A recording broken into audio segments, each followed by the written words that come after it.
अब बेटा next topic है ओम्स लॉ। ये 10th में भी किया था आपने। ओम्स लॉ वही है। सर जॉर्ज साइमन ओम साइंटिस्ट हुआ है 1828 में। उन्होंने ये रूल बनाया था कि अगर फिजिकल कंडीशंस कोई भी कंडक्टर है उसकी फिजिकल कंडीशंस सेम रहें। फिजिकल कंडीशन क्या हो सकती हैं? टेम्परेचर, प्रेशर, लेंथ, ये चीज़ें अगर ना बदलें तो जो वोल्टेज है वो करंट के डायरेक्टली प्रोपोर्शनल होती है। Physical conditions remaining same, then voltage is directly proportional to current. This is Ohm's law. V is proportional to I. अब proportional को हटा के उसकी जगह कोई कांस्टेंट लगाते हैं, ये आपको पहले ही पता है। तो यहाँ कांस्टेंट R आएगा, तो V is equal to I R. ये ओम्स लॉ हो गया। V is equal to I R, main formula तो है ये। यहीं से ही आई का बन जाएगा। ये जो आर है ये बटे में हो जाएगा। I is equal to V upon R, और आर का भी बन जाएगा। R is equal to V upon I. ये 10th में भी क्या था, वही है। अब इसका ग्राफ ये होता है, ये देखो डायरेक्टली प्रोपोर्शनल का ग्राफ कैसे होता है। एक स्ट्रेट लाइन होती है ऐसे तिरछी। एक्स एक्सिस पे वोल्टेज लेते हैं, वाई एक्सिस पे करंट लेते हैं, तो इस प्रकार से बनेगा। ये प्रैक्टिकल में भी करवाएंगे आपको। 10th में करवाया भी था वैसे ये, और 12वीं में भी है ये प्रैक्टिकल में। वोल्टेज बढ़ाएंगे तो करंट भी बढ़ता जाएगा। जैसे जैसे वोल्टेज बढ़ाएंगे करंट भी बढ़ता जाएगा। वैल्यूज़ लेंगे, जैसे एक वैल्यू यहाँ आ गई, एक यहाँ, एक यहाँ, एक यहाँ, सबको मिलाएंगे तो एक स्ट्रेट लाइन आएगी। ये प्रैक्टिकल में भी आएगा। बिल्कुल सिंपल है, सर्किट बनेगा इसका।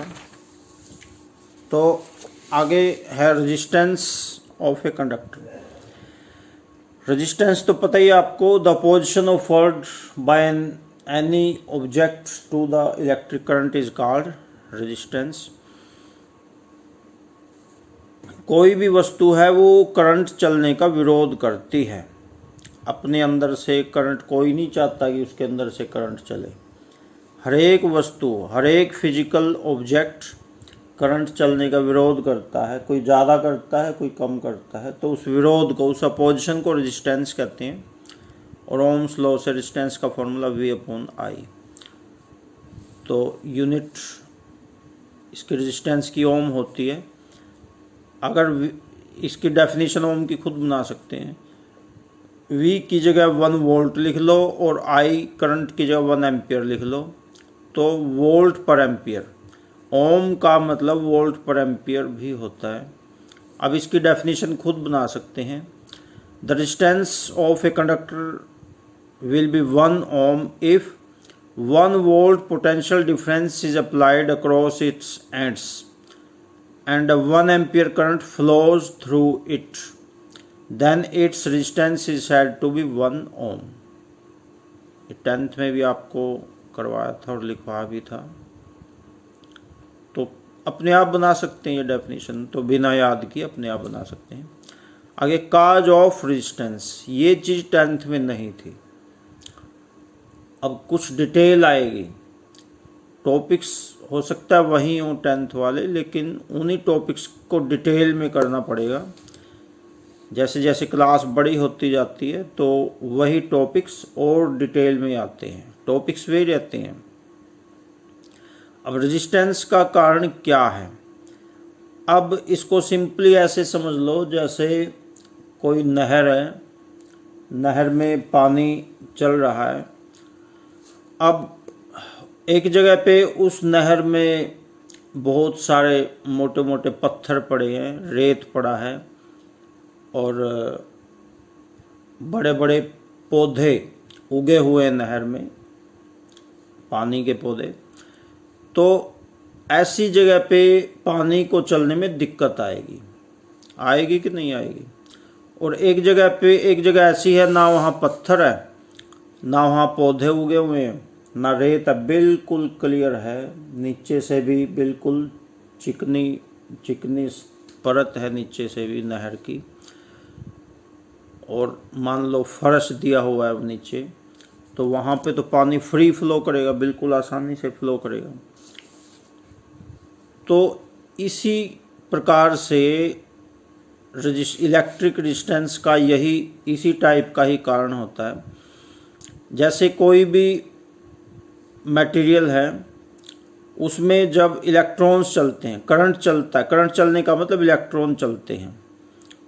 तो किसी मटेरियल में अगर करंट चलने का विरोध ज़्यादा होता है तो रेजिस्टेंस ज़्यादा हुआ, कम विरोध होता है तो कम हुआ। अब विरोध होता ही क्यों है, ये बात मेन है। होता क्यों है करंट चलने का विरोध?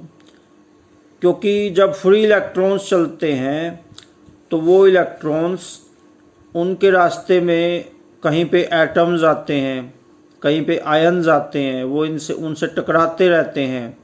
अब रास्ते में कोई अड़चन आएगी तो चलने में दिक्कत तो आएगी ही, तो ये कारण है। तो इलेक्ट्रॉन्स चलते हैं तो they collide against the ions and atoms and their motion is thus opposed, ये है मेन कारण।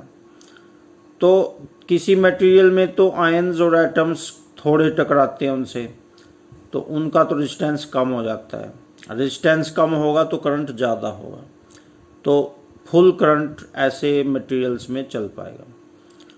और कई मटेरियल्स ऐसे होते हैं उनमें आयन्स और एटम्स ज़्यादा टकराते हैं, ज़्यादा मिलते हैं रास्ते में, तो इलेक्ट्रॉन्स को चलने में प्रॉब्लम आती है।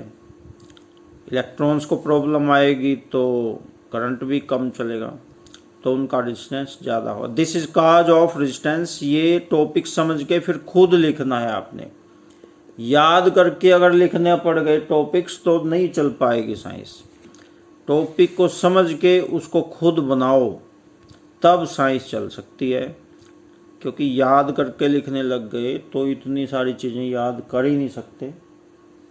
टॉपिक को समझो और फिर उसका आंसर खुद दो, तभी सक्सेस है साइंस में। तो अभी इस वीडियो में इतना ही रहेगा। नेक्स्ट वीडियो में मैं आपको रजिस्टिविटी करवाऊंगा।